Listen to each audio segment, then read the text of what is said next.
আনন্দ আনন্দ।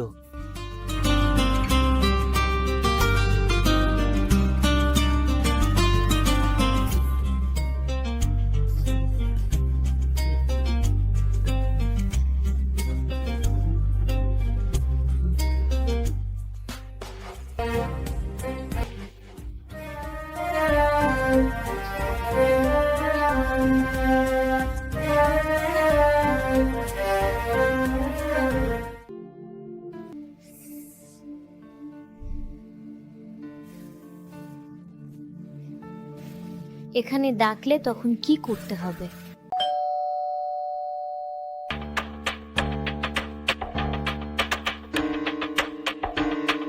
আমি সঞ্জনা দীপা। আমি শুনেছি আমি আপনার অধীনে গ্রেফতার। এর জন্য একজন ব্যক্তিকে মদ্যপ করার জন্য আমি কি করব? সব স্টেশনে জানলাম তো। ম্যাডাম, তোমাকে কে ভুল তথ্য দিয়েছে মনে হচ্ছে। আসলে আমাদের কোথায় হয়েছে, কে করেছে, কত্তার গুরু, অন্তত সেই বিস্তারিত বলবে। সব কেউ জানে? এটি কোথাও দেখার মতো মনে হচ্ছে। তাহলে এই ব্যক্তি? তিনি আনন্দ হয়েছেন। একটি স্মরণ করুন, এর আগে আপনি যে ছবি দেখিয়েছিলেন আমাদের হাতে আছে। কি হয়েছে ম্যাডাম? শরৎকে মেরে ফেলেছে, সিটি অফ কার্ডসে ফেলে দিয়েছে। ও মাই গড! শরৎ হত্যার বিষয়ে আমাদের উপর সন্দেহ করছে ম্যাডাম। তাহলে আপনি কি? নমস্কার নমস্কার, পিপার্স ম্যাডাম, বসুন। আমার স্ত্রী দীপকে কেন সন্দেহ করছেন জানতে পারি? আপনার বন্ধু শরৎ মারা গেছে, এই বিষয়টি কি আপনি জানেন?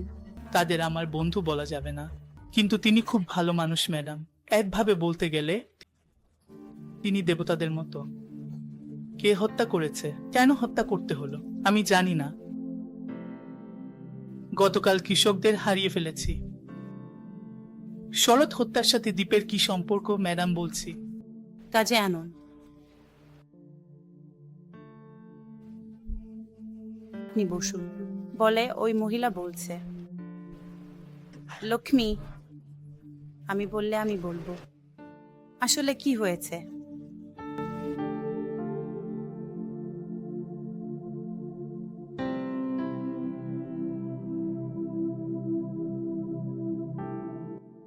বুঝতে পারলাম, এই সাক্ষাৎকার ধরতে পারলাম না। ভোজন করুন। আপনার পছন্দের জন্য ডাল ও পালক শাক রান্না করেছি। আরে খাবারের টেবিলে কি ভাবছেন এখন? কি হয়েছে? এই চাকরিটাও আসেনি, এটাই তো। আজ না হলে কাল আসবে। আমরা শহরে এসেছি, তখন থেকে 3 মাস হয়ে গেছে, এখনো চাকরি পাওয়া যায়নি। তোমার গায়ে থাকা সোনাও বিক্রি করতে হবে। কষ্ট কতদিন? যে কোনো কিছুর জন্য সময় তো লাগবে। আপনি আগে ভোজন করুন।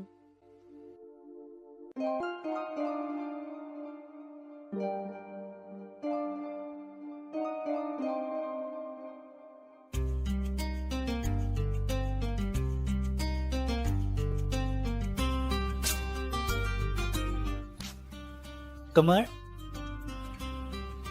আল্লাহরই নয়, ক্ষুধা। তোমার একটা বিষয় জানো? এতটুকু কি অপেক্ষা করতে পারবে? আমি 6 বছরের বুড়ি, 2 5 বছরের মিষ্টি মেয়ে। আমার জন্য ঘুম কতটা প্রয়োজন সেটাও তেমনই প্রয়োজন। জি বললে বলো, সব আমি করব। তুমি কি করবে দেখাও। আমার আগ্রহ নেই বলেই পেট।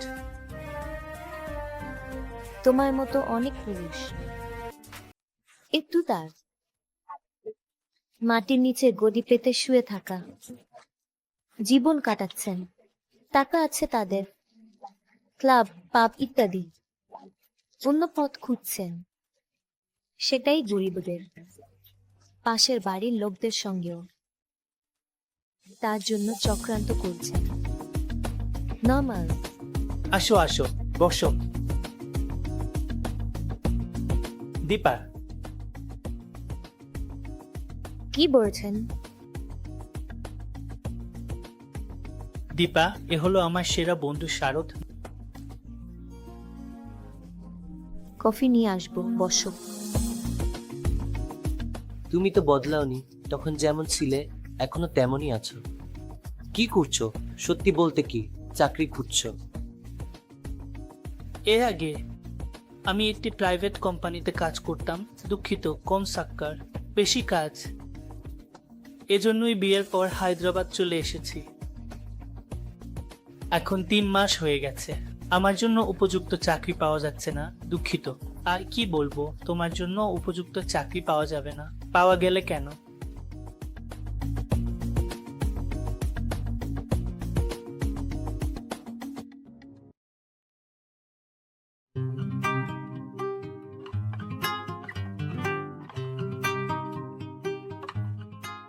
আমার কোম্পানির বিষয়গুলো দেখার জন্য আমার একজন বিশ্বস্ত মানুষ দরকার। তোমার কোনো আপত্তি নেই, তুমি যোগ দিতে পারো। তোমার কত বেতন চাই বলো। না, আমি কি বলবো? সব কাটা স্পুনের জন্য ৫-০০০০ দেব, ঠিক আছে না? ৫-০০০০ আমার। ও, কি কম? পরিবার তো। আর ১-০-০-০-০ যোগ করে শুরুতে ৬-০ দেব। ঘুরতে যাওয়ার জন্য গাড়ির পেট্রোল সব কোম্পানি বহন করবে। কি বলো? ১-০-০-০ ঈশ্বর পাঠানো এসেছো, তুমি কি বলছো সেটাই তো। আপনি কি বলবেন? তিনি চাকরি না পেয়ে অনেক সমস্যায় পড়ছেন। আপনি আমাদের সব কষ্ট মেটান। আপনি আপনার স্ত্রীর সাথে একবার আমাদের বাড়ির খাবারের জন্য। কারণ প্রথম ব্যাচেলর। আসবো রে। এটা আমার অফিসের ঠিকানা, কাল এসে যোগ দিও। ৫ এই বাই।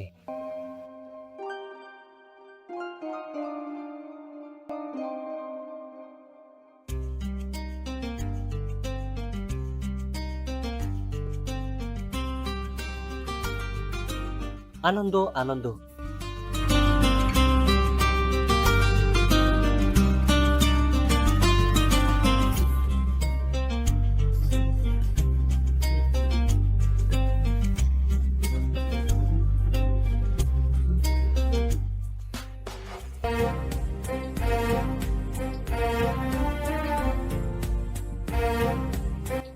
কি করছেন?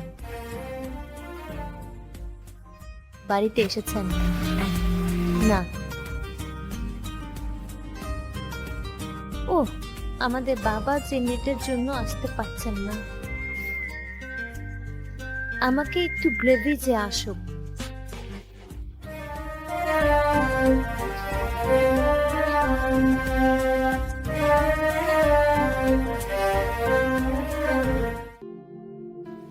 কি হয়েছে দীপ গারু? আয়, আপনি তো চিপুর ধুয়েছেন। নিচে পড়লেই কোমর শক্ত হয়ে যায়। সে ছোট গান্ডায়। তার সাথে নয়। তবে বাড়িতে কিছু ভালো আছে কি? কিছুই নয়। তোমার হাতে আমার কোমরে মালিশ করলেই হবে।